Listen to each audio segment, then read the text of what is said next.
Hello and welcome. I don't believe I've met any of you before.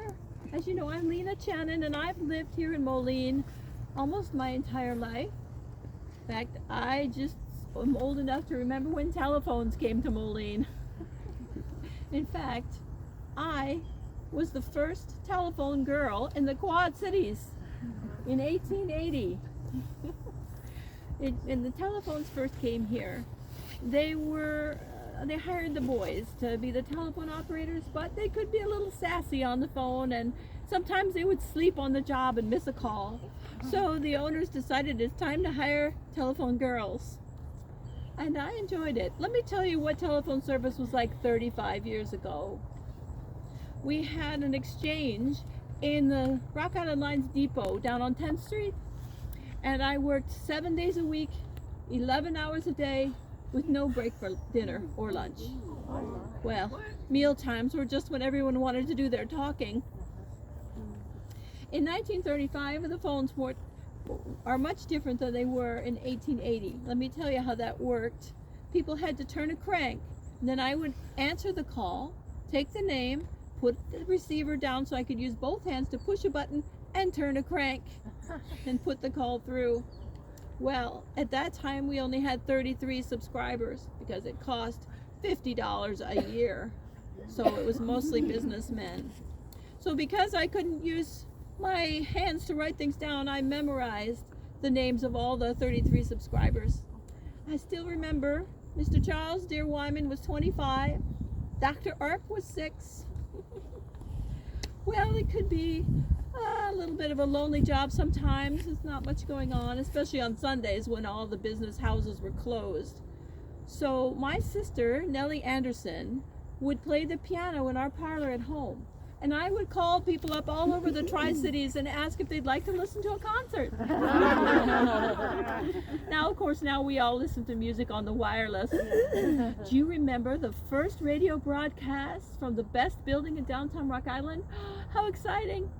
Mr. Carloa would play live music every Thursday night, but that was 1920, 40 years after Nellie's concerts. I remember one really amusing day at work. It was very stormy out, and Mrs. John Deere was in the depot waiting for a train to New York. The stove in the waiting room was smoking, and she began to cough, so I invited her into my inner office where there was no stove. Well, just then, lightning, boom, hit my switchboard, burned out the whole back of the board, spun me around in my chair, and chipped my receiver. Mr. Fred Keeter, who was in the office to order lumber, was thrown 10 feet across the room. Mrs. Deere stood up and said, "Well, I'd rather suffocate than be scared to death." Right out. I couldn't hear the trains go by for a week after that. Well, am I talking too much, or should I go on? No. People are very interested in my time as a telephone girl, but that was only 1 year of my life. After about a year, I fell ill and I had to leave my job. I was sad to go, but I was commended for my promptness and uniform good disposition. I married John Channon, a man with grown children, very much my senior, but we had 14 years of happy union together.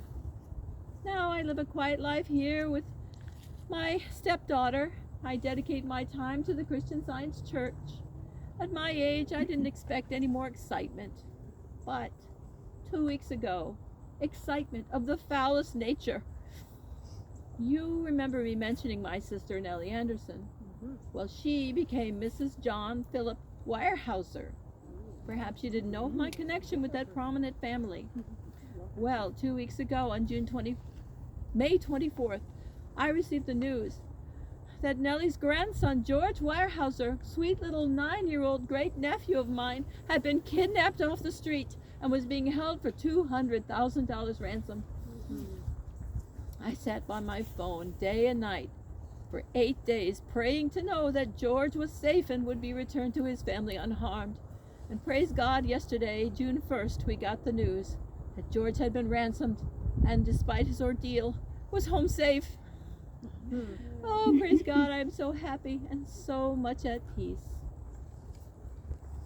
I'm Lena Leoti Gates Channon, born January 20th, 1854, died June 8, 1935.